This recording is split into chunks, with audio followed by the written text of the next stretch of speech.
Personne n'est venu à l'anniversaire de ma fille. Ma sœur a tout annulé avec de faux messages et mes parents l'ont soutenue. Je n'ai pas pleuré, j'ai préparé ma vengeance. Le lendemain, c'est eux qui hurlaient de panique. Je m'appelle Amélie et j'ai 35 ans. Le mois dernier, j'ai vu le visage de ma fille Léa se décomposer alors que l'horloge sonnait 3 heures, puis 4, puis 5, et qu'aucun invité ne s'est présenté à sa fête pour ses 9 ans. Les décorations pendaient mollement au mur. Le gâteau restait intact, et sa tenue soigneusement choisie s'est froissée alors qu'elle se blottissait en sanglotant dans mes bras. Je n'avais aucune idée que ma propre sœur pouvait être si cruelle ou que mes parents choisiraient son camp dans une trahison aussi impitoyable. Être mère célibataire n'a jamais été mon plan. Quand j'ai épousé Julien il y a 12 ans, je pensais que nous vieillirions ensemble en élevant une maison pleine d'enfants. Mais la vie suit rarement nos plans soigneusement établis. Julien est parti quand Léa n'avait que 3 ans, prétendant qu'il n'était pas fait pour la vie de famille. Ses appels et ses visites sont devenus de plus en plus rares jusqu'à ce qu'il cesse complètement il y a 2 ans. Maintenant, c'est juste Léa et moi contre le monde. Je travaille comme graphiste senior dans une agence de marketing au centre-ville de Lyon. Le poste paie assez bien pour que nous vivions confortablement dans notre petit mais douillet appartement de 3 pièces. Mon patron est compréhensif quant à ma situation, me permettant de travailler de la maison quand Léa est malade ou à des événements scolaires. Je suis reconnaissante pour cette flexibilité, d'autant plus que le soutien familial a toujours été compliqué. Ma sœur cadette Nathalie et moi avons eu une relation tendue d'aussi loin que je me souvienne. Elle a 5 ans de moins que moi, le bébé surprise qui est instantanément devenu le centre de l'univers de nos parents. Dès son retour de la maternité, tout a changé. Ce qui était autrefois Amélie, fais attention avec ça est devenu Amélie, fais attention près de ta sœur. Ce qui était le super travail sur ton projet de science est devenu le super travail, maintenant est Nathalie avec le sien. Ne vous méprenez pas, j'aimais ma petite sœur. Je me souviens encore de lui chanter des chansons quand elle avait des coliques, de lui apprendre à faire ses lacets et de la défendre contre les petites brutes du quartier. Mais en grandissant, il est devenu clair que Nathalie avait appris à instrumentaliser le favoritisme de nos parents. Au lycée, elle a emprunté ma robe de bal de promo la veille de la soirée et l'a rendue tachée au point d'être irrécupérable. Quand je l'ai confrontée, mes parents ont dit que j'aurais dû mieux la cacher si elle était si importante pour moi. Lors de ma fête de remise de diplôme universitaire, elle a annoncé ses fiançailles, volant ainsi la vedette. La nouvelle de ma bourse a été ensevelie sous l'excitation des préparatifs de mariage. Le schéma s'est poursuivi à l'âge adulte.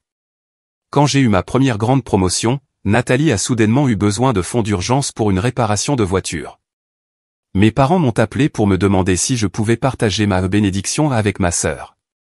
Quand je leur ai présenté Julien, Nathalie l'a dragué sans vergogne tout au long du dîner. Mes parents trouvaient adorable qu'elle soit si à l'aise avec son futur beau-frère. Malgré tout cela, j'ai continué d'essayer. La famille, c'est la famille, me disais-je. Tout le monde a ses défauts. Nathalie était gâtée, mais elle finirait bien par grandir. Je l'ai invitée à mon mariage, je l'ai faite demoiselle d'honneur, je l'ai incluse dans les vacances et les réunions de famille. Chaque fois en espérant un changement, chaque fois en repartant déçu. Mes parents, François et Diane, n'ont jamais vu de problème avec leur favoritisme flagrant. Papa est un professeur de français à la retraite qui passe maintenant ses journées à jouer au golf et à travailler sur son roman jamais terminé. Maman dirige une agence immobilière prospère et a toujours été la personnalité la plus dominante de leur mariage. Ils nous ont élevés dans un quartier de classe moyenne confortable, ont subvenu à nos besoins et, à bien des égards, étaient de bons parents, sauf quand il s'agissait de nous traiter équitablement. Nathalie est plus sensible, disait maman. Elle a besoin d'une attention supplémentaire. Amélie est si indépendante, ajoutait papa. Elle n'a pas besoin que nous soyons constamment sur son dos. Cela s'est traduit par plus de cadeaux, plus d'éloges, plus de secondes chances et plus de défense pour Nathalie lorsque des conflits éclataient entre nous. J'ai appris très tôt que dans tout litige, mes parents prendraient son parti. Cette connaissance m'a façonné, m'a rendu plus autonome, plus déterminé à réussir par mes propres moyens. Quand Léa est née, j'espérais que les choses changeraient.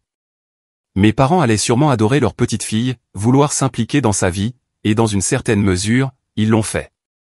Ils envoyaient des cadeaux d'anniversaire et de Noël, la gardaient occasionnellement quand j'étais vraiment désespéré, et faisaient les bruits de grands-parents appropriés sur à quel point elle était intelligente et belle. Mais Nathalie restait la priorité. Si elle avait besoin de quelque chose pendant une visite prévue avec Léa, la visite était annulée. si elle débarquait à l'improviste pendant notre dîner de famille, toute l'attention se tournait immédiatement vers son dernier drame. Même au niveau des petits-enfants, lorsque Nathalie a eu son fils Théo il y a 3 ans, il est devenu évident qu'il était le petit enfant préféré bien qu'il soit plus jeune que Léa. À travers tout cela, Léa et moi avons construit notre propre petit monde. C'est une enfant incroyable, réfléchie, créative et très intelligente. Elle a hérité de mes cheveux foncés et bouclés et des yeux bleus vifs de son père. Elle adore lire, peindre et a récemment développé un intérêt pour le foot. Elle est plus calme que la plupart des enfants de son âge, un peu timide avec les nouvelles personnes, mais farouchement loyale envers ses quelques amis proches. J'ai essayé de remplir notre maison de suffisamment d'amour pour qu'elle ne ressente pas l'absence de son père ou la nature conditionnelle de l'affection de ses grands-parents. Nous avons des soirées cinéma avec du pop-corn fait maison tous les vendredis. Nous faisons des biscuits ensemble les dimanches pluvieux. J'assiste à chaque événement scolaire, je l'encourage à chaque match de foot et je m'assure qu'elle sait quelle est ma priorité absolue. C'est toi et moi, ma puce, lui dis-je souvent en lui tapant dans la main avant de dormir. L'équipe de choc. Elle sourit quand je dis ça, mais parfois je surprends une tristesse dans ses yeux qui me brise le cœur. Les enfants remarquent plus de choses que nous ne le pensons. Ils ressentent les absences, reconnaissent les inégalités, comprennent quand ils sont une pensée après coup. J'ai essayé de la protéger du pire, mais je sais qu'elle sent la tension quand nous rendons visite à mes parents et que Nathalie est là. Pourquoi Tati Nathalie ne m'aime pas ? A-t-elle demandé une fois après un dîner de famille particulièrement tendu. Mais si, elle t'aime, ma chérie, ai-je menti. Certaines personnes ne savent tout simplement pas très bien le montrer. J'ai toujours enseigné à Léa l'importance de la famille, du pardon, de donner aux gens une seconde chance. Je voulais qu'elle ait de meilleures relations que moi. Je voulais qu'elle se sente connectée à ses racines. Mais à l'approche de son 9e anniversaire, j'étais sur le point d'apprendre que parfois, la famille dans laquelle vous naissez n'est pas digne de l'amour que vous continuez à lui donner. L'organisation de la fête du 9e anniversaire de Léa est devenue mon projet passion pendant 2 mois complets. Cette année me semblait particulièrement importante. À 9 ans, les enfants deviennent plus conscients socialement, plus sensibles à leur place dans la hiérarchie sociale. Léa avait mentionné se sentir parfois invisible à l'école, et j'étais déterminé à la faire se sentir comme la personne la plus importante du monde le jour de sa fête. Quand je lui ai demandé quel thème elle voulait, ses yeux se sont immédiatement illuminés. Une fête de princesse dans un château magique, maman, avec de la vraie magie. Je me suis lancé dans la planification avec enthousiasme. Pinterest est devenu mon meilleur ami alors que j'enregistrais des idées de décoration, de jeux et de nourriture. J'ai commandé des fournitures petit à petit au fur et à mesure que mes salaires arrivaient. Des serpentins irisés qui ressemblaient à des cascades magiques, des guirlandes lumineuses à suspendre au plafond, des nappes aux couleurs de pierres précieuses et une toile de fond de château pour les photos. Le week-end, Léa et moi faisions du bricolage ensemble. Nous avons fabriqué des baguettes magiques avec des tiges de bois, de la colle chaude et des paillettes. Nous avons créé des bouteilles de potions à partir de bocaux recyclés remplis d'eau colorée et de paillettes comestibles. Nous avons passé un dimanche entier à concevoir 12 invitations personnalisées, chacune avec un dessin spécial correspondant à la personnalité de l'ami à qui elle était destinée. « Tu crois qu'Emma aimera sa licorne ?» demanda Léa en coloriant soigneusement la crinière aux teintes arc-en-ciel. « Elle va adorer, les jeux assurés. » Ce sont les plus belles invitations que j'ai jamais vues.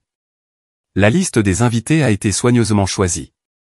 12 camarades de classe de Léa, un mélange d'amis proches et quelques enfants qu'elle voulait mieux connaître. Son enseignante, Madame Leclerc, qui avait été exceptionnellement solidaire pendant une année scolaire difficile où Léa avait des difficultés en mathématiques.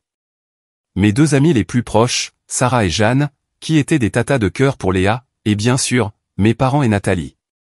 Malgré nos problèmes, je voulais que Léa ait sa famille présente. La planification de la nourriture était tout aussi détaillée.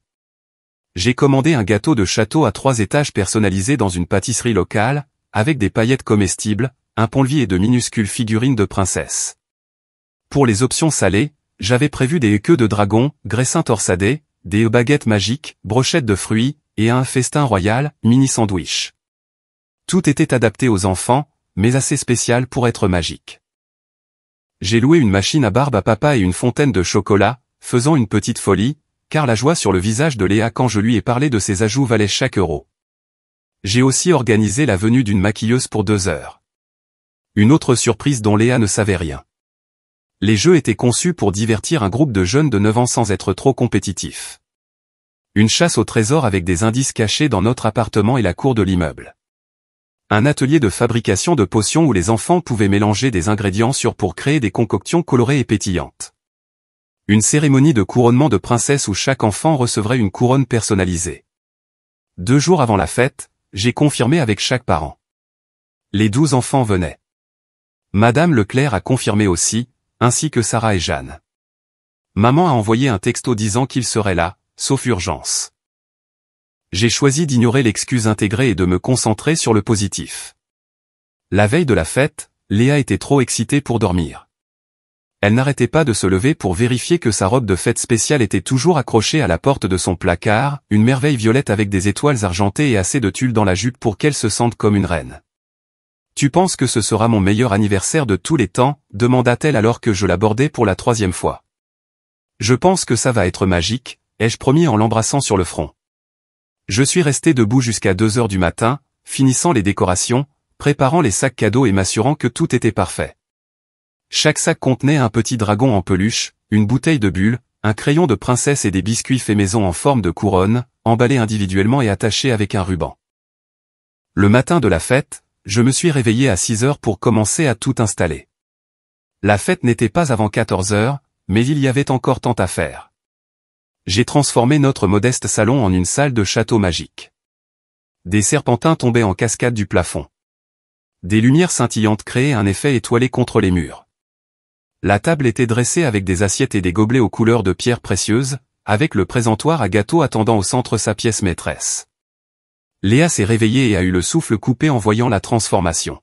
« Maman, on dirait un vrai château. » Son excitation était contagieuse, et nous avons dansé ensemble dans le salon, en riant et en prenant des selfies stupides avec les décorations. Ce serait un jour inoubliable. Vers midi, mon téléphone a sonné. C'était Nathalie. « Salut ma sœur, je voulais juste te dire que je serai peut-être un peu en retard à la fête. Je dois d'abord aller chercher Théo à son après-midi jeu. » « Pas de problème, ai-je dit, surprise qu'elle ait pris la peine d'appeler. Tant que tu es là pour 15 heures, c'est là qu'on coupe le gâteau. Bien sûr, a-t-elle répondu. Je ne manquerai ça pour rien au monde. Quelque chose dans son ton m'a serré l'estomac, mais j'ai repoussé ce sentiment. Aujourd'hui, c'était le bonheur de Léa qui comptait. Je ne laisserai pas de vieilles suspicions gâcher cela. Le gâteau est arrivé à 13 heures, un chef-d'œuvre, encore plus beau que je ne l'avais imaginé. Les yeux de Léa se sont écarquillés quand elle l'a vu, et elle m'a serré si fort que je pouvais sentir son petit cœur battre la chamade d'excitation. « C'est le meilleur jour de ma vie, maman » a-t-elle chuchoté. J'ai souri et l'ai serré dans mes bras, refoulant un étrange pressentiment. Tout était prêt. La fête allait être parfaite, n'est-ce pas? 14 heures sont arrivées. Léa et moi nous tenions près de la porte, toutes deux habillées et prêtes à accueillir ses invités. Elle portait sa robe de princesse violette, des chaussures argentées avec juste un soupçon de talon, un compromis entre son désir de pantoufles de verre et mon insistance sur le pratique, et le diadème en cristal que je lui avais acheté comme cadeau d'anniversaire anticipé. Ses boucles sombres étaient coiffées en anglaise, et ses joues étaient roses d'excitation. Je portais une simple robe bleue que Léa avait choisie parce qu'elle correspondait au thème du château. « Quand est-ce qu'ils arrivent ?» demanda Léa, regardant dans le couloir pour la 10e fois en autant de minutes. « Bientôt, ma chérie. Il n'est que 14 heures. Parfois, les gens sont un peu en retard. » À 14h15, nous étions toujours debout près de la porte. Pas d'appel, pas de texto, pas d'invité. Peut-être qu'il y a des embouteillages, ai-je suggéré, sortant mon téléphone pour vérifier. Aucun accident signalé à proximité. Aucune alerte météo sévère. Juste un samedi après-midi ensoleillé d'avril. À 14h30, le sourire de Léa s'était légèrement estompé. « On devrait appeler quelqu'un » demanda-t-elle, essayant de paraître décontractée, mais incapable de cacher l'inquiétude dans sa voix. « Bonne idée » ai-je dit d'un ton enjoué. « Essayons d'abord la maman d'Emma. Elle est généralement très ponctuelle. » J'ai composé le numéro, essayant de garder une expression neutre pendant que le téléphone sonnait. Emma était la meilleure amie de Léa. Si quelqu'un devait être à l'heure, ce serait elle. « Allô » répondit la mère d'Emma. « Salut Sophie. C'est Amélie, la maman de Léa. Je me demandais juste si vous étiez en route. La fête a commencé à 14 heures. Il y eut une pause. Oh, Amélie, tu n'as pas annulé la fête? On a reçu ton texto hier disant que Léa avait attrapé la grippe et que tu reportais. Mon sang se glaça. J'ai. Quoi? Je n'ai jamais envoyé de texto. Si. Ou du moins, il venait de ton numéro. Laisse-moi vérifier. Je l'ai entendu fouiller dans son téléphone. Oui, voilà. Hier à 15h14. Salut Sophie. Malheureusement, Léa a attrapé une mauvaise grippe. Nous devons reporter la fête d'anniversaire. Je vous tiendrai au courant quand nous la reprogrammerons. Vraiment désolé pour ce changement de dernière minute. J'ai serré le téléphone. Sophie, je te jure que je n'ai jamais envoyé ce texto. La fête a lieu en ce moment même. Tout est prêt et nous attendons tout le monde. Oh mon Dieu, Alta TL.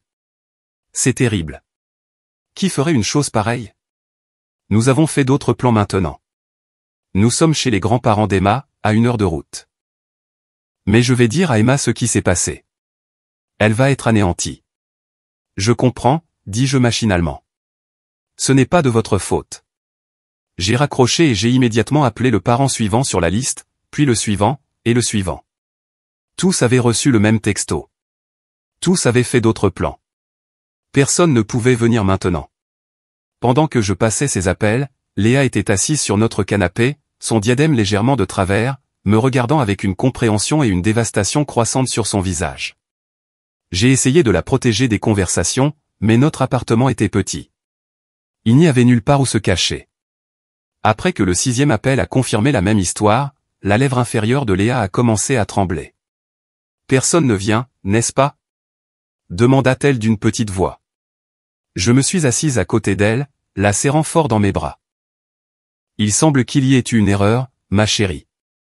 Quelqu'un a envoyé des messages en se faisant passer pour moi, disant à tout le monde que la fête était annulée. Mais qui ferait ça, demanda-t-elle, les larmes commençant à couler sur ses joues. Qui serait aussi méchant?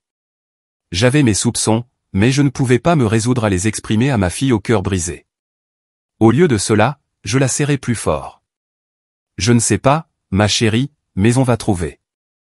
On peut appeler papy et mamie et tati Nathalie? Peut-être qu'ils peuvent encore venir. L'espoir vacilla brièvement dans ses yeux. Bien sûr, dis-je en reprenant mon téléphone. J'ai d'abord appelé mes parents. Pas de réponse. J'ai réessayé. Toujours rien. J'ai envoyé un texto. Où êtes-vous? La fête a commencé il y a une demi-heure. Après 5 minutes sans réponse, j'ai appelé Nathalie. Je suis tombé directement sur sa messagerie vocale. Un nœud se forma dans mon estomac, un enchevêtrement de suspicion et d'effroi. Finalement, mon téléphone a vibré avec un texto de ma mère. Occupé aujourd'hui, on ne peut pas venir. Nathalie a dit que Léa lui avait dit qu'elle ne voulait plus qu'on vienne. J'espère qu'elle passe un bon anniversaire quand même. J'ai regardé le message, incrédule. Non seulement il n'était pas venu, mais maintenant il mentait sur la raison. Léa, qui avait lu par-dessus mon épaule, a éclaté en de nouvelles larmes. Je n'ai jamais dit ça, maman. Je veux que papy et mamie soient là. Je veux que tout le monde soit là. Je sais, mon bébé. Je sais. Je lui ai caressé les cheveux, mes propres yeux se remplissant de larmes que je refusais de laisser couler. Je devais être forte pour elle. Pendant l'heure qui a suivi, nous sommes restés assises dans notre appartement magnifiquement décoré. La machine à barbe à papa bourdonnait dans un coin, intacte. La fontaine de chocolat bouillonnait, inutilisée. Le gâteau, chef-d'œuvre de sucre et de pâte d'amande, trônait sur la table, l'air presque lugubre dans sa solitude. Personne ne veut venir à ma fête, a chuchoté Léa, blottie contre moi. Personne ne se soucie de mon anniversaire. Ce n'est pas vrai, ai-je dit fermement, bien que mon cœur se brisait. Tes amis avaient tous prévu de venir. Quelqu'un les a trompés. Et moi, je m'en soucie. Je me soucie tellement de ton anniversaire, de toi. Mais mes mots semblaient creux face à l'évidence de l'appartement vide. 15 chaises disposées en cercle, attendant des invités qui n'arriveraient jamais. 15 sacs cadeaux alignés sur la table d'entrée, destinés à rester non réclamés. Une bannière d'anniversaire qui semblait maintenant se moquer de nous avec sa proclamation joyeuse, « Joyeux 9e anniversaire, Léa ». Alors que 15 heures passaient, puis 16, puis 17, la réalité s'est abattue sur nous comme une lourde couverture. Personne ne venait. La fête que j'avais passé 2 mois à planifier, que Léa attendait avec impatience depuis des semaines, était un échec avant même d'avoir commencé. J'ai envoyé un texto à Sarah et Jeanne, mes 2 amies qui devaient venir. Toutes 2 ont répondu avec confusion. Elles aussi avaient reçu des textos d'annulation. À ce stade, le schéma était clair. Quelqu'un s'était systématiquement assuré que l'anniversaire de Léa serait gâché, qu'elle se sentirait abandonnée et oubliée en ce qui aurait dû être un jour de célébration. Au fil de l'après-midi, les larmes de Léa ont fini par se calmer, remplacées par une résignation tranquille qui était en quelque sorte pire. Elle a enlevé son diadème, le posant délicatement sur la table basse. Elle a enlevé ses chaussures de fête. Elle est restée assise en silence, regardant les ombres s'allonger sur nos décorations de château magique. « Je peux enlever ma robe ?» demanda-t-elle finalement, sa voix petite et défaite. « Bien sûr, ma chérie » ai-je répondu, essayant de garder ma voix stable. « Mais d'abord, pourquoi ne prendrions-nous pas quelques photos? Tu es si belle, et tu as travaillé si dur sur ta coiffure. » Elle a hoché la tête sans enthousiasme, se tenant devant la toile de fond du château.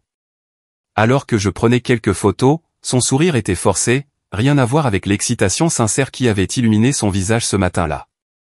Mon cœur s'est brisé un peu plus à chaque clic de l'appareil photo. Après qu'elle se soit changée en pyjama, nous nous sommes assis ensemble sur le canapé, entourés des restes de notre célébration ratée. « Qu'est-ce qu'on fait maintenant ?» demanda-t-elle. J'ai redressé les épaules, déterminé à sauver quelque chose de cette journée. Maintenant, princesse Léa, nous avons un festin royal pour 2. Nous regardons tes films préférés, mangeons autant de gâteaux que nos ventres peuvent en supporter, et déclarons que c'est officiellement la journée maman et Léa. Un minuscule sourire vacilla sur son visage. On peut avoir de la glace, aussi? On peut avoir tout ce que tu veux, ai-je promis. C'est toujours ta journée. Alors que nous coupions dans le magnifique gâteau que personne d'autre ne verrait, j'ai fait un vœu silencieux. Quiconque avait fait ça ne s'en tirerait pas comme ça. Je découvrirais la vérité, et il y aurait des conséquences. Personne ne faisait de mal à ma fille et ne s'en sortait indemne.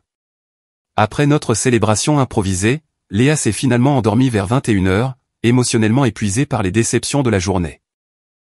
J'ai glissé sa licorne en peluche préférée sous son bras, j'ai écarté les cheveux de son front et je l'ai embrassée doucement. Même dans son sommeil, elle avait l'air troublée. Les coins de sa bouche étaient légèrement tournés vers le bas. J'ai fermé la porte de sa chambre et je suis retourné dans notre salon, où les restes de la fête persistaient.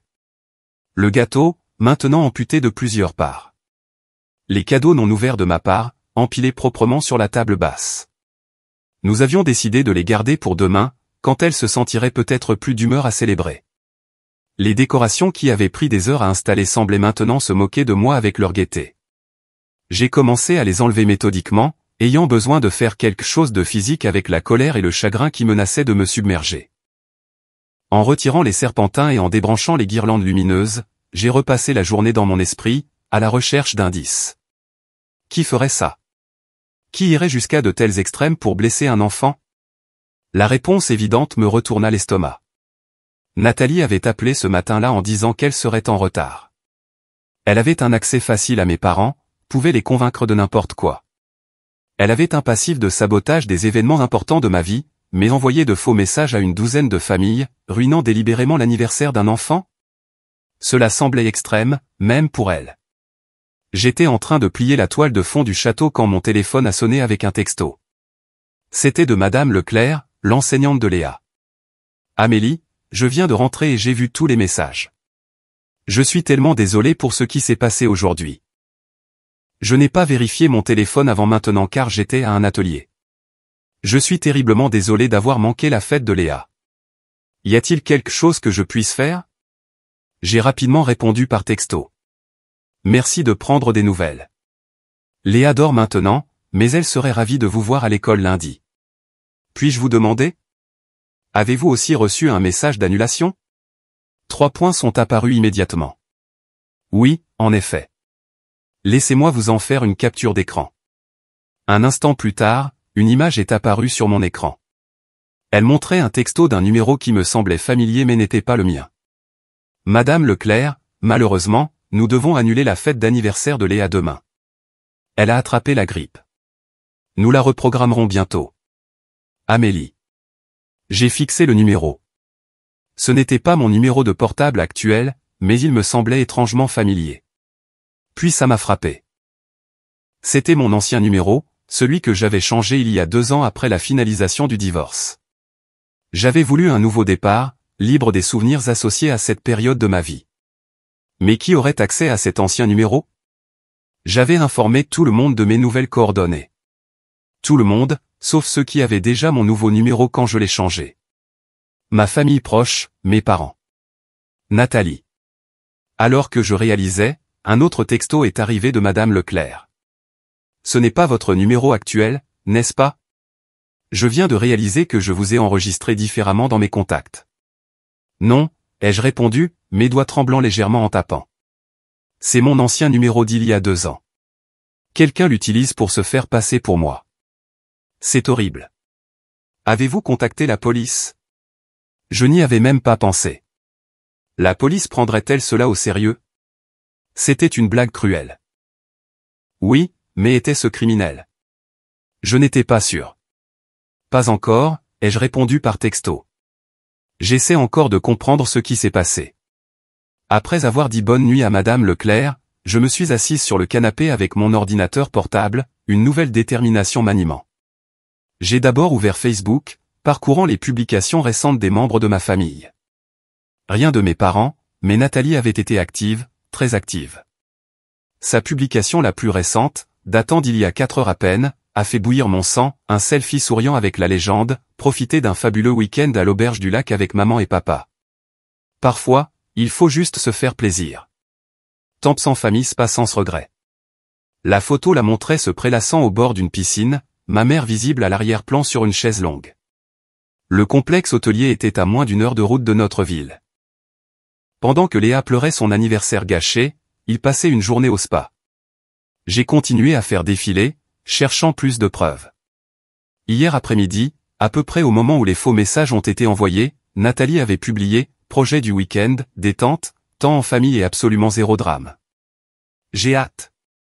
Se fait-ce plaisir. » Mes mains tremblaient de rage. Le timing était trop parfait pour être une coïncidence. Nathalie avait planifié cela. Elle avait délibérément saboté la fête de Léa et avait ensuite emmené mes parents pour qu'ils ne soient pas disponibles non plus. J'ai pris mon téléphone et j'ai appelé ma mère. Il était près de 23 heures, mais je m'en fichais. À ma grande surprise, elle a répondu à la 3e sonnerie. Amélie, tout va bien? Il est assez tard. Non, maman. Tout ne va pas bien, ai-je dit, en gardant ma voix basse pour ne pas réveiller Léa. Où étiez-vous aujourd'hui? Elle a hésité. Nous t'avions dit que nous avions des projets. Nathalie a organisé ce charmant week-end à l'auberge du lac. C'était une surprise. Saviez-vous que c'était la fête d'anniversaire de Léa aujourd'hui? Une autre pause. Eh bien, oui, mais Nathalie nous a dit que tu l'avais annulé parce que Léa était malade. Et puis elle a mentionné que Léa avait dit qu'elle ne voulait pas de nous de toute façon, ce qui a pas mal blessé nos sentiments, je dois dire. J'ai pris une profonde inspiration, essayant de contrôler ma colère. Maman, Léa n'a jamais dit ça. Et elle n'était pas malade. La fête n'a pas été annulée. Nous avons passé tout l'après-midi à attendre des invités qui ne sont jamais venus parce que quelqu'un a envoyé de faux messages à tout le monde disant que la fête était annulée. Quoi? Ça ne peut pas être vrai. Nathalie nous a spécifiquement montré le texto de ta part. Ce n'était pas de moi, maman. Quelqu'un a utilisé mon ancien numéro de téléphone pour envoyer de faux messages. Léa a passé son anniversaire en larmes parce que pas une seule personne n'est venue. Pas ses amis, pas son enseignante, pas ses grands-parents. Ma mère est restée silencieuse si longtemps que j'ai cru que l'appel avait été coupé. Finalement, elle a parlé, sa voix faible. Suggères-tu que Nathalie nous a menti? Je ne le suggère pas. Je l'affirme. Nathalie a délibérément gâché l'anniversaire de Léa et s'est ensuite assurée que toi et papa ne seriez pas disponibles pour nous aider à recoller les morceaux. C'est une accusation très grave, Amélie. Nathalie ne ferait pas une chose pareille. J'ai ri amèrement. Ah non? pense Y, maman. Pense à toutes les fois où elle a saboté quelque chose d'important pour moi. Pense à comment elle a toujours dû être le centre de l'attention. Pense à comment elle a toujours été jalouse de ma relation avec Léa. Elle a son propre enfant maintenant, a protesté faiblement ma mère. Pourquoi serait-elle jalouse? Je ne sais pas, maman. Peut-être parce que Théo est un garçon et qu'elle a toujours voulu une fille. Peut-être parce que Léa est plus âgée et plus indépendante. Peut-être parce que c'est juste une personne méchante qui n'a jamais appris qu'il y a des conséquences à ses actes parce que toi et papa avaient passé toute sa vie à la protéger. Ma voix avait monté malgré mes efforts pour rester calme. J'ai fait une pause, écoutant s'il y avait des bruits dans la chambre de Léa. Heureusement, il n'y en avait pas. Je pense que tu exagères, a dit ma mère. Mais il y avait du doute dans sa voix maintenant. Il doit y avoir un malentendu. Le seul malentendu, c'est que tu penses encore que Nathalie ne peut rien faire de mal. Ma fille de 9 ans a passé son anniversaire à pleurer parce qu'elle pensait que personne ne se souciait assez d'elle pour venir à sa fête. Aucun malentendu ne pourrait causer ce genre de douleur. Qu'est-ce que tu veux que je fasse, Amélie? Ma mère semblait fatiguée, sur la défensive. Je veux que tu demandes à Nathalie, droit dans les yeux, si elle a envoyé ces faux messages. Je veux que tu regardes son visage quand elle répondra. Et ensuite, je veux que tu te demandes si tu es prête à continuer à cautionner son comportement, même quand il blesse une enfant innocente. Sur ce, j'ai raccroché. Mes mains tremblaient, mon cœur battait la chamade. Une partie de moi regrettait la dureté de mes mots, mais une autre partie, la maman ours protégeant son petit, ne ressentait qu'une sombre satisfaction. Je suis retourné à mon ordinateur portable et j'ai commencé à faire des captures d'écran des publications de Nathalie, les sauvegardant comme preuve. Demain, je déciderai quoi faire de ces informations. Ce soir, je devais gérer ma colère et me préparer à aider Léa à faire face aux conséquences de cette trahison. Alors que j'éteignais mon ordinateur, un nouveau texto est arrivé de ma mère. Nous parlerons à Nathalie demain matin. Je suis désolé pour la fête de Léa. Ce n'était pas la reconnaissance totale que je voulais, mais c'était un début.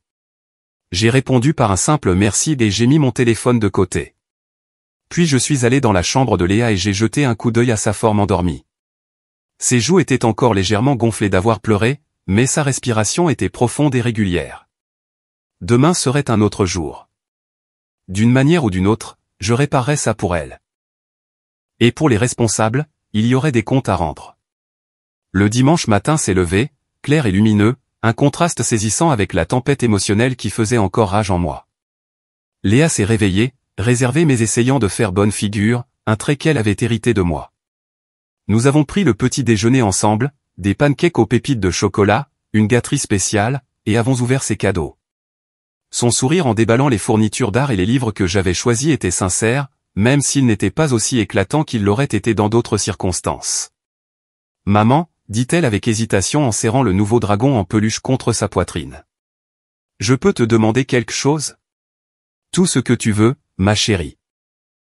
Tu penses que mes amis ne voulaient vraiment pas venir, ou tu penses vraiment que quelqu'un les a trompés ? » La vulnérabilité dans ses yeux me brisa à nouveau le cœur. « Je sais que quelqu'un les a trompés, » dis-je fermement. J'ai parlé à la mère d'Emma et à plusieurs autres parents hier soir. Ils ont tous reçu des messages disant que la fête était annulée parce que tu étais malade. Tes amis voulaient être là, ma chérie. Ils tiennent à toi. Le soulagement se peignit sur son visage. Alors, ils ne me détestent pas du tout. En fait, je parie qu'ils seront tous très gentils avec toi à l'école demain quand ils apprendront ce qui s'est passé. Elle hocha la tête, considérant cela. Qui penses-tu a envoyé ces faux messages ? J'ai hésité, ne voulant pas la monter contre sa tante sans preuve absolue. Je ne suis pas encore sûr, mais je vais le découvrir. Et celui qui l'a fait devra s'excuser auprès de toi. Après le petit déjeuner, j'ai suggéré que nous allions au parc pour prendre l'air frais et le soleil. Léa a accepté, bien qu'avec moins d'enthousiasme que d'habitude. Alors que nous marchions main dans la main dans notre quartier, mon téléphone a vibré avec un texto de Sarah, une de mes amies qui avait été invitée à la fête. Juste pour prendre des nouvelles. Comment allez-vous, toi et Léa, aujourd'hui ? J'ai répondu d'une main, on tient le coup, on se promène pour se vider la tête. Une idée de qui a fait une blague aussi méchante ? J'ai mes soupçons. Je travaille à les confirmer. Dis-moi si tu as besoin de renfort. Jeanne et moi sommes prêtes à monter au créneau pour notre petite préférée. J'ai souri à cette loyauté féroce. Merci. On vous tient au courant. Quand nous sommes rentrés, Léa est allée dans sa chambre pour essayer ses nouvelles fournitures d'art tandis que je tentais à nouveau d'appeler mes parents. Pas de réponse. J'ai envoyé un texto. Avez-vous parlé à Nathalie? 20 minutes plus tard, mon téléphone a sonné. C'était mon père. Amélie? Commença-t-il sans préambule. Je pense qu'il y a eu un gros malentendu. C'est comme ça que Nathalie appelle ça maintenant, ai-je demandé, entrant dans ma chambre et fermant la porte pour que Léa n'entende pas. Elle dit qu'elle n'a envoyé aucun message, continua-t-il, ignorant mon sarcasme. Elle dit qu'elle pensait honnêtement que la fête était annulée et que c'est pour ça qu'elle a prévu le week-end à l'hôtel. Et tu la crois? Il a soupiré lourdement. Je ne sais plus quoi croire. Ta mère est contrariée. Nathalie est contrariée. Tu es contrarié. Tout le monde a une version différente des événements. J'ai des preuves, papa. Les textos envoyés depuis mon ancien numéro. Les publications de Nathalie sur les réseaux sociaux montrant qu'elle a planifié ce week-end juste au moment où elle a appris la date de la fête de Léa. Le timing est trop parfait pour être une coïncidence. Peut-être que quelqu'un d'autre a envoyé ces messages, suggéra-t-il faiblement. Quelqu'un qui a accès à ton ancien numéro. Comme qui? Les seules personnes qui auraient encore ce numéro enregistré sont la famille et de très anciens contacts. Et la seule personne avec un historique de sabotage d'événements importants dans ma vie, c'est Nathalie. Il y eut une longue pause. Alors, qu'est-ce que tu veux qu'on fasse, Amélie? La question m'a exaspéré. Il faisait toujours ça.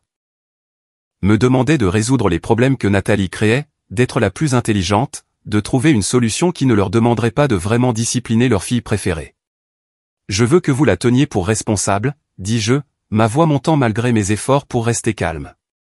Je veux que vous reconnaissiez ce qu'elle a fait et la douleur qu'elle a causée. Je veux qu'elle s'excuse auprès de Léa, pas de moi, de Léa, pour avoir gâché son anniversaire. Et je veux que vous, maman et toi, vous excusiez aussi, pour avoir cru les mensonges de Nathalie sans même vérifier avec moi d'abord. Ça, ce n'est pas juste, protesta mon père. Nous n'avions aucune raison de douter d'elle. Sauf son schéma de mensonge et de manipulation qui dure depuis toute une vie, ai-je rétorqué. Sauf le fait que ça vous aurait pris 30 secondes de m'envoyer un texto pour confirmer si la fête était vraiment annulée. Sauf le fait que l'anniversaire de votre petite fille n'était apparemment pas assez important pour que vous fassiez même cet effort minimal. Nous aimons Léa, dit-il, l'air blessé. Alors agissez en conséquence, ai-je répondu. Parce qu'en ce moment, elle pense que ses grands-parents ne se souciaient pas assez de son anniversaire pour même appeler et dire qu'ils ne pouvaient pas venir. J'ai raccroché, trop en colère pour continuer la conversation. Pendant un moment, je suis resté dans ma chambre, respirant profondément, essayant de retrouver mon calme. Puis j'ai pris une décision. Je suis allé dans le salon et j'ai appelé Léa. Ma chérie, peux-tu ranger tes affaires d'art un instant? Nous devons aller quelque part. Où ça? Demanda-t-elle, apparaissant dans le couloir avec une tache de peinture bleue sur la joue. Je dois parler à papy, mamie et tati Nathalie en personne. Ils sont toujours à cet hôtel, et ce n'est pas trop loin d'ici. Ses yeux s'écarquillèrent. On va les voir maintenant? Oui. Je pense qu'il est important que nous tirions au clair ce qui s'est passé hier. Ça te va? Elle a hésité, puis a hoché la tête. Est-ce qu'ils seront fâchés qu'on vienne sans être invités? La question a révélé à quel point elle avait intériorisé la dynamique familiale. L'hypothèse que c'était nous qui avions besoin d'une permission, qui pourrions déranger. Non, ma chérie. Ils devraient être heureux de nous voir. Et s'ils ne le sont pas, c'est leur problème, pas le nôtre. Le trajet jusqu'à l'auberge du lac a duré un peu plus d'1 heure.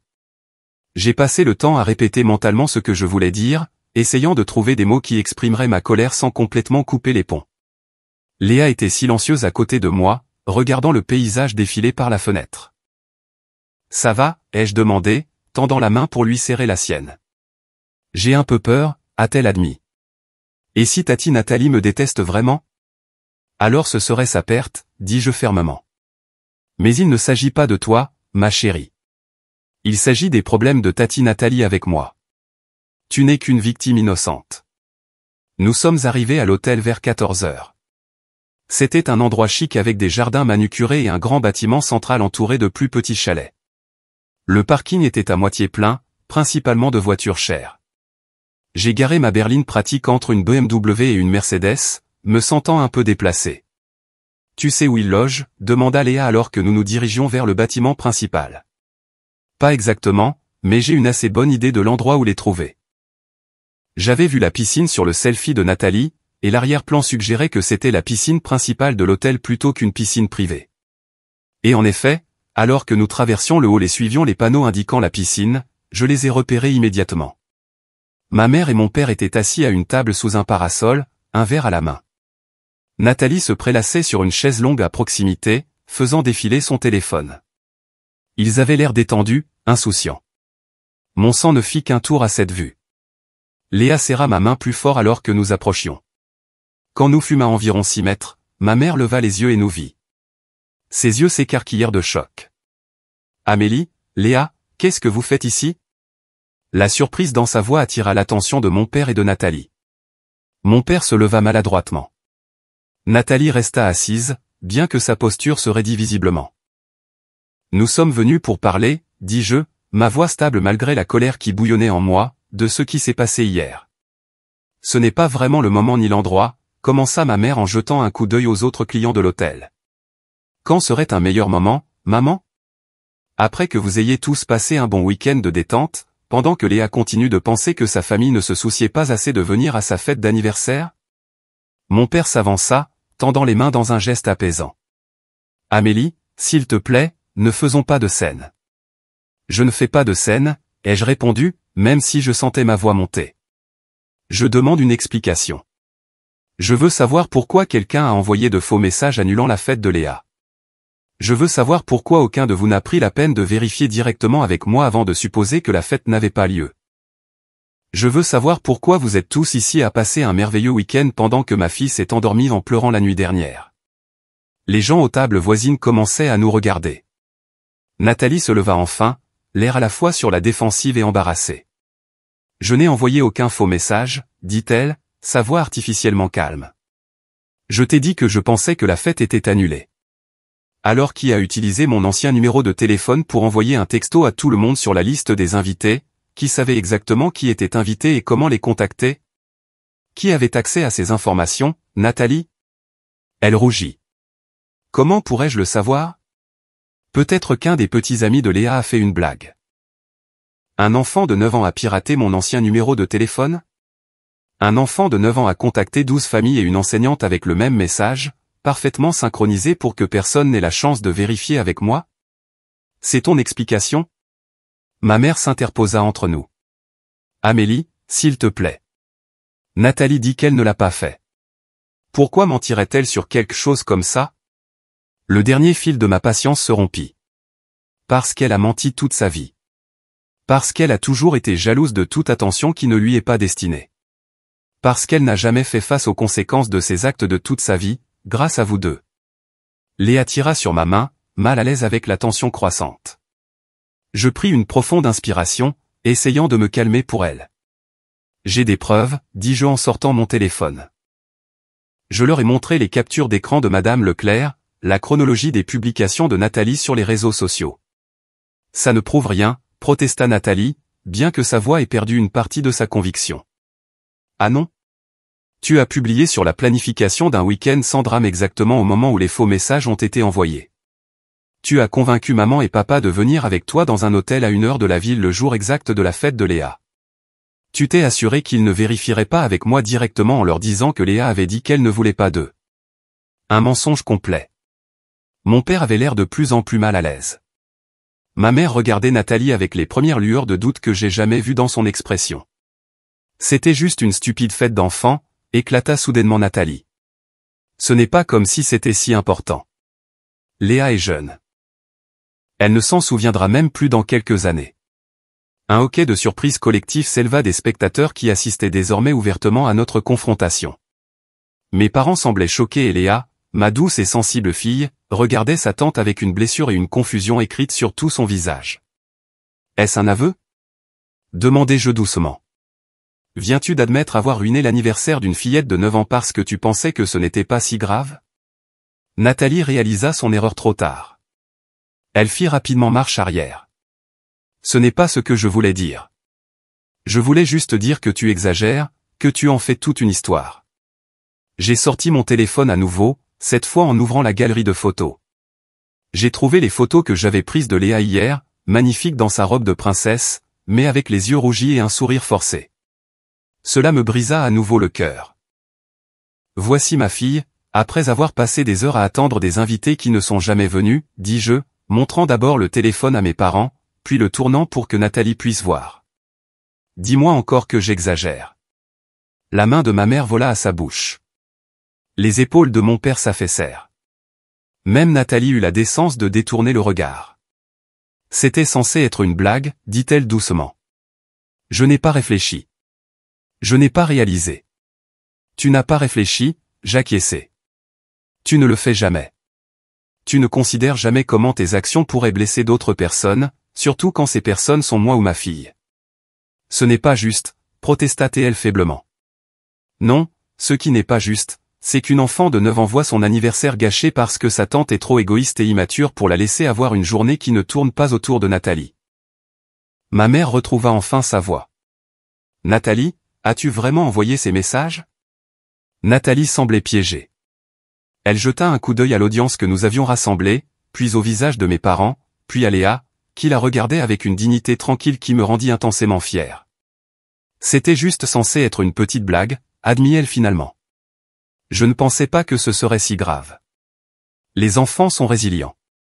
Elle s'en remettra. L'aveu flotta dans l'air entre nous.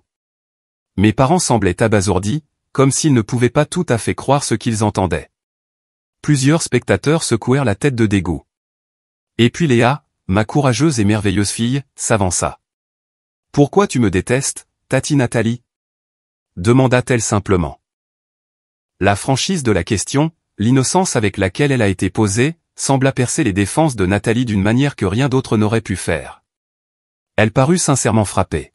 « Je ne te déteste pas, Léa. C'est juste. C'était une blague stupide qui est allée trop loin. Je suis désolé. » Les excuses étaient au mieux timides, mais avant que je puisse le souligner, mon père intervint. « Nathalie, ce que tu as fait était cruel et délibéré. Ce n'était pas une blague ou une farce. Tu as intentionnellement blessé Léa et embarrassé Amélie. » C'était la première fois de ma mémoire que mon père critiquait directement Nathalie sans offrir immédiatement une excuse pour son comportement. Ma mère parut tout aussi choquée. « François, je suis sûr qu'elle ne voulait pas dire, commença-t-elle. Si, elle le voulait, dit Anne, l'interrompit-il.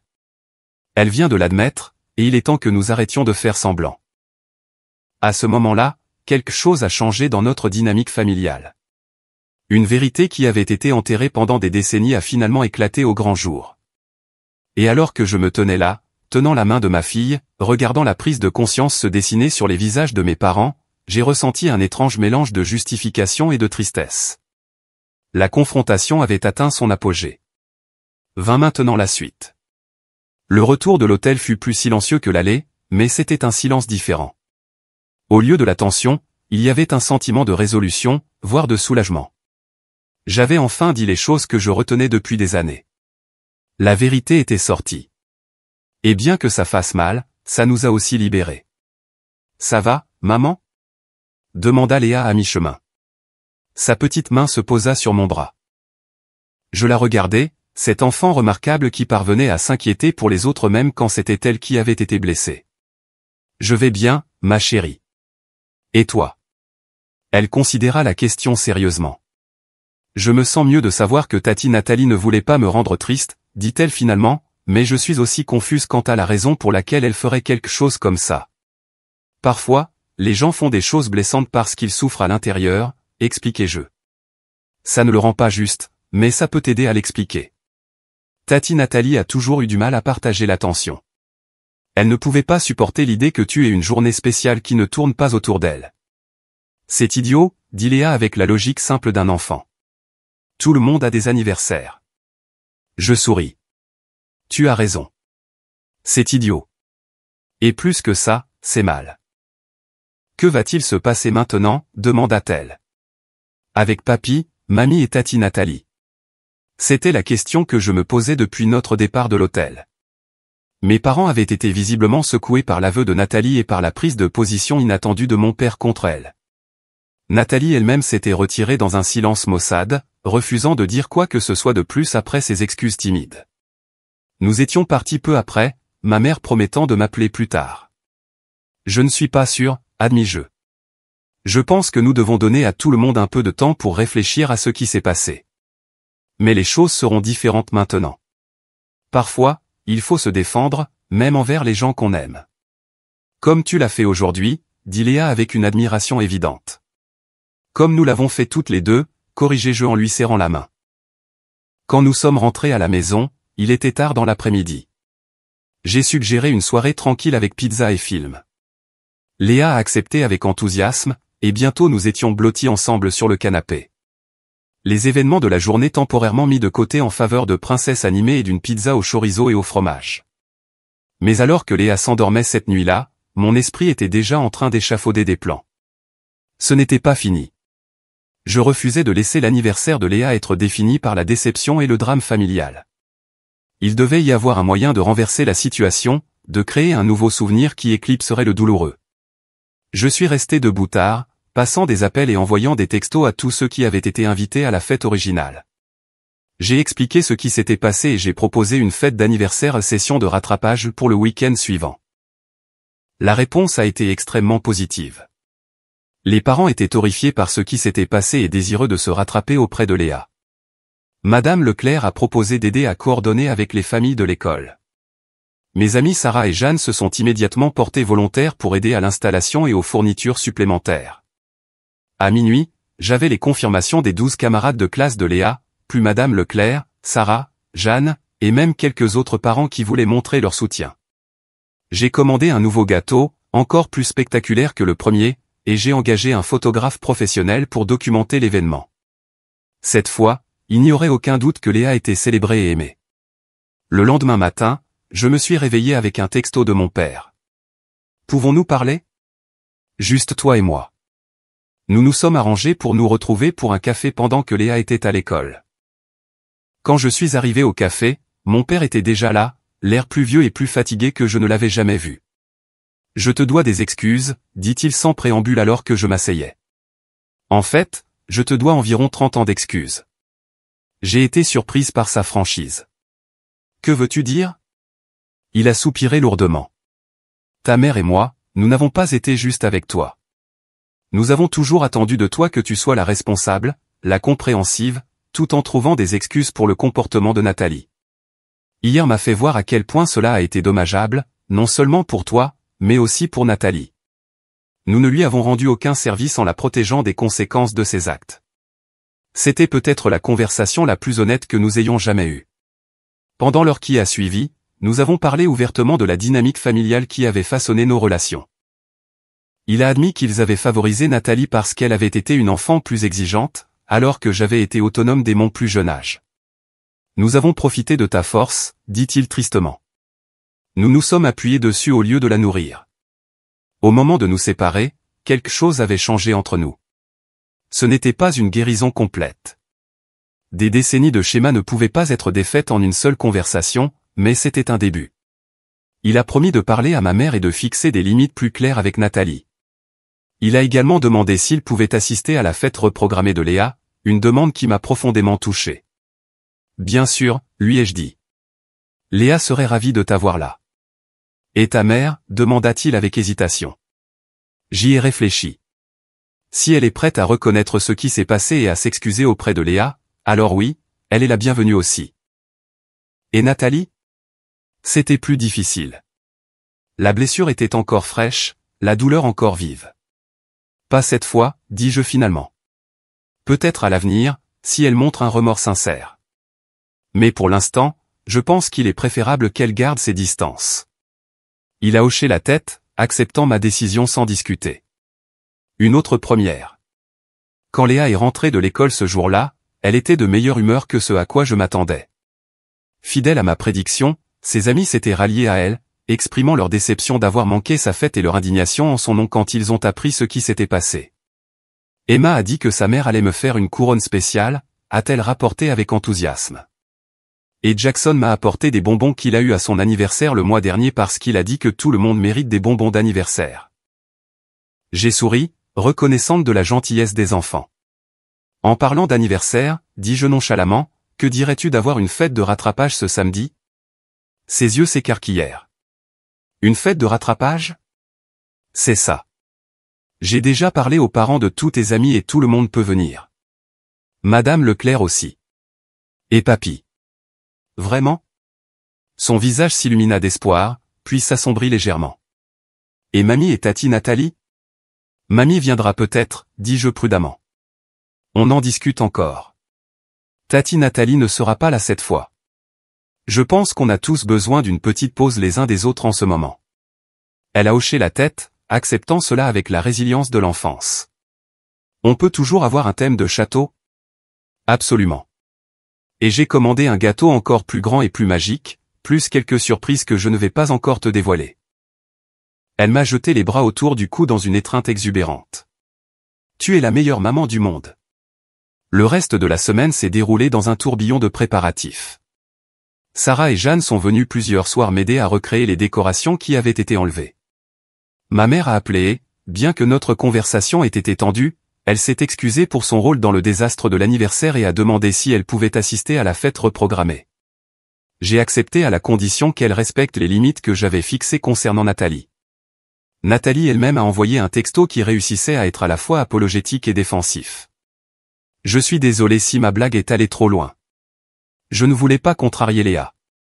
J'espère qu'on pourra passer à autre chose bientôt. Je n'ai pas répondu. Certains ponts mettraient plus de temps à être reconstruits, s'ils pouvaient l'être un jour. Samedi est arrivé, clair et lumineux, tout comme le week-end précédent. Mais cette fois, à l'approche de 14 heures, des voitures ont commencé à s'arrêter devant notre immeuble. Parents et enfants sont arrivés avec des cadeaux et des sourires chaleureux. Madame Leclerc est venue tôt pour aider aux derniers préparatifs. Mon père est arrivé avec ma mère. Tous deux faisant visiblement un effort pour être positifs et solidaires. Léa, resplendissante dans sa robe de princesse, que j'avais secrètement fait nettoyer par un professionnel pour enlever les taches de larmes, a accueilli chaque invité avec joie.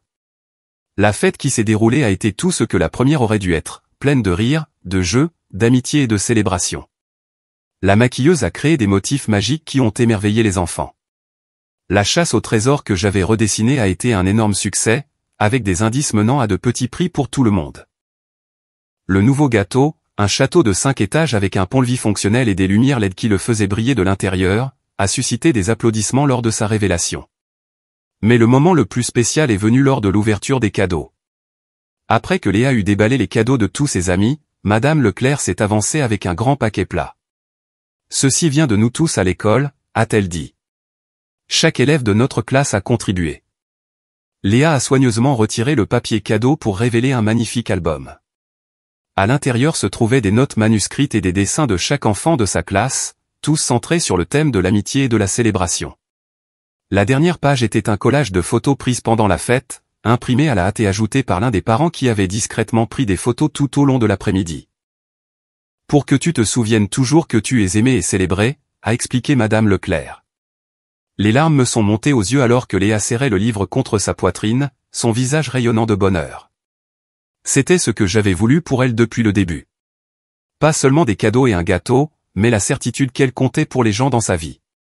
Alors que la fête touchait à sa fin et que les invités commençaient à partir, chaque enfant et parent a tenu à dire à Léa à quel point ils étaient heureux d'avoir pu célébrer avec elle. Mes parents sont restés pour aider à nettoyer, un geste qui en disait long sur leur désir de se racheter. C'était une fête merveilleuse, a dit ma mère en ramassant les assiettes vides. Tu as fait un travail incroyable, Amélie. Merci, maman, ai-je répondu, acceptant à la fois le compliment et la branche d'olivier qu'il représentait. Léa avait l'air si heureuse, a ajouté mon père, regardant ma fille montrer son album à Sarah et Jeanne. Tu as élevé une petite fille incroyable. J'ai suivi son regard, la fierté gonflant ma poitrine. Oui, c'est vrai. À ce moment-là, entouré des suites de la joie plutôt que de la déception, j'ai su que nous avions réussi à inverser la tendance. Ce qui avait commencé comme une leçon douloureuse de trahison s'était transformé en toute autre chose. Un puissant rappel de la résilience, de la communauté et de la capacité à créer de nouveaux commencements.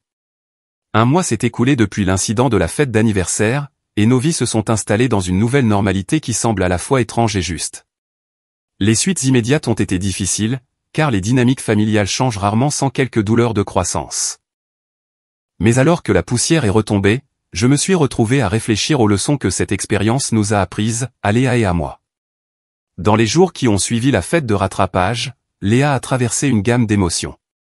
Elle était ravie de la célébration réussie, mais aussi confuse et blessée par les actions de sa tante. Les enfants de son âge ont un sens aigu de la justice. Et ce que Nathalie a fait a violé cette compréhension de base de la façon dont les gens devraient se traiter les uns les autres. « Pourquoi quelqu'un de notre famille voudrait-il me rendre triste ?» demanda-t-elle un soir alors que je l'abordais. C'était une question sans réponse facile. Mais j'ai toujours cru en l'honnêteté avec elle, même quand la vérité est compliquée. Parfois, expliquai-je, les gens peuvent aimer mais agir de manière à te blesser. Non pas parce qu'ils veulent que tu sois triste, mais parce qu'ils font face à leur propre malheur et ne savent pas comment le gérer correctement. Tati Nathalie a toujours eu du mal à partager l'attention, et c'est son problème, pas le tien. Reconnaissant que Léa avait besoin de plus de soutien que je ne pouvais lui en fournir seul, j'ai pris des dispositions pour qu'elle voie une thérapeute pour enfants. Le docteur Dubois est spécialisé dans les dynamiques familiales et a été merveilleuse pour aider Léa à traiter ses sentiments de manière adaptée à son âge. Après seulement 3 séances, j'ai remarqué que Léa devenait plus confiante pour exprimer ses émotions et fixer ses propres limites. C'est normal d'être triste à propos de ce qui s'est passé, m'a-t-elle dit après sa dernière séance. Mais le docteur Dubois dit que je n'ai pas à laisser ça me faire peur d'avoir d'autres fêtes ou de faire confiance à mes amis. Sa résilience m'étonne. Les enfants peuvent être tellement plus sages que les adultes ne le leur créditent. Quant à ma relation avec mes parents, elle a évolué d'une manière que je n'aurais jamais attendue. Mon père a fait un effort constant pour être plus présent dans nos vies. Il appelle Léa chaque semaine pour prendre de ses nouvelles, lui envoie des cartes postales amusantes, et l'a emmenée 2 fois pour des aventures Papy Léa, des excursions au musée des sciences et au jardin botanique qui sont devenus des souvenirs spéciaux pour eux deux. Ma mère a eu plus de mal à s'adapter. Des décennies à cautionner Nathalie ne peuvent pas être effacées du jour au lendemain, et elle retombe encore parfois dans de vieux schémas de recherche d'excuses. Mais elle essaie, et cela signifie quelque chose. Nous avons eu plusieurs conversations honnêtes sur l'histoire et les schémas familiaux, des conversations qui auraient été impensables auparavant. J'ai toujours pensé que je protégeais Nathalie, a-t-elle admis lors d'une de ces discussions. Mais je vois maintenant que je l'empêchais en fait de grandir et de prendre la responsabilité de ses actes. Ma relation avec Nathalie reste la plus compliquée. Après la confrontation à l'hôtel, elle s'est retirée dans un silence défensif pendant 2 semaines. Puis sont venues les excuses par texto qui n'en étaient pas vraiment. Enfin, 3 semaines après l'incident, elle m'a appelé directement. Je sais que ce que j'ai fait était mal, a-t-elle dit, sa voix inhabituellement sobre. J'ai beaucoup réfléchi à pourquoi je l'ai fait, et je n'aime pas ce que je vois en moi. Ce n'était pas une prise de conscience complète, mais c'était un début. Je lui ai dit que j'appréciais son honnêteté, mais que j'avais besoin de temps avant de pouvoir lui faire à nouveau pleinement confiance, surtout en présence de Léa. Je comprends, a-t-elle dit. Pour ce que ça vaut, je suis désolé. Vraiment désolé. Nous nous sommes parlé 2 fois depuis. Des conversations brèves et prudentes qui contournent les problèmes plus profonds, mais qui gardent au moins la porte de la communication entrouverte. La guérison prendra du temps, si elle a lieu. Je ne suis plus disposé à forcer des relations qui causent plus de douleur que de joie, mais je ne ferme pas non plus complètement mon cœur.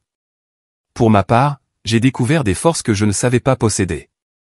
Tenir tête à ma famille après des années à maintenir la paix était terrifiant, mais nécessaire. Fixer des limites est encore inconfortable, mais ça devient plus facile avec la pratique. J'apprends que protéger ma fille signifie parfois faire des choix difficiles sur qui a le droit de faire partie de notre cercle intime. Léa et moi sommes devenus encore plus proches grâce à cette expérience. Nous avons institué de nouvelles traditions comme les mardis de la vérité où nous pouvons parler ouvertement de tout ce qui nous préoccupe, aussi petit soit-il. Nous prenons plus de photos ensemble, documentant les moments ordinaires plutôt que d'attendre des occasions spéciales. Et nous avons commencé un journal de gratitude commun où chaque soir nous écrivons une chose pour laquelle nous sommes reconnaissantes. La semaine dernière, son entrée m'a fait pleurer. Je suis reconnaissante que ma maman me défende toujours, même quand c'est difficile.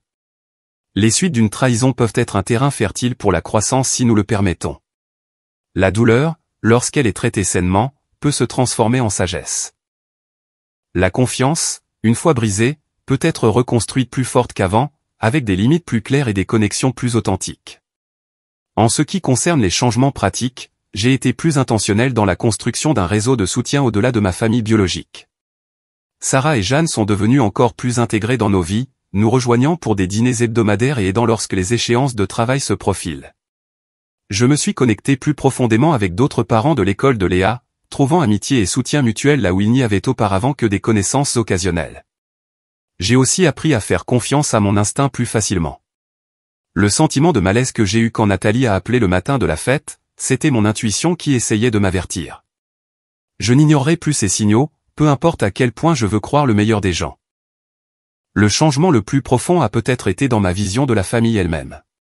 Pendant des années, je me suis accroché à une définition traditionnelle, lien du sang, histoire partagée, acceptation inconditionnelle. Maintenant, je comprends que la vraie famille se définit par le comportement, pas par la naissance. Elle est composée des personnes qui sont présentes, qui célèbrent vos joies et aident à porter vos peines, qui respectent vos limites et honorent votre valeur. Parfois, ces personnes partagent votre ADN. Parfois non.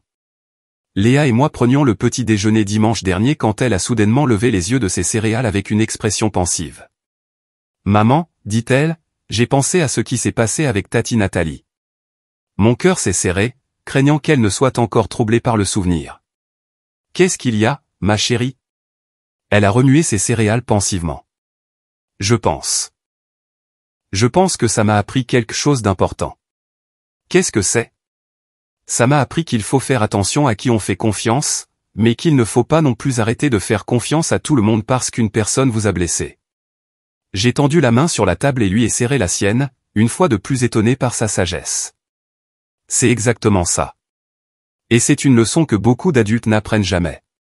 Elle a souri, satisfaite d'elle-même, puis a ajouté, et ça m'a appris que lorsque de mauvaises choses arrivent, elles n'ont pas à rester mauvaises pour toujours. On peut créer de nouvelles bonnes choses à se souvenir à la place. De la bouche des enfants sort la plus pure vérité. Ce qui s'est passé avec la fête d'anniversaire de Léa a été douloureux, mais cela a mené à la croissance, à la clarté et finalement à la liberté. La liberté des schémas toxiques. La liberté de choisir qui nous autorisons dans nos espaces sacrés. La liberté de créer une vie définie par l'amour plutôt que par l'obligation. Parfois, la famille que nous choisissons devient plus importante que la famille dans laquelle nous naissons. Et ce n'est pas une tragédie. C'est une étape nécessaire vers la guérison et la recherche d'un véritable sentiment d'appartenance.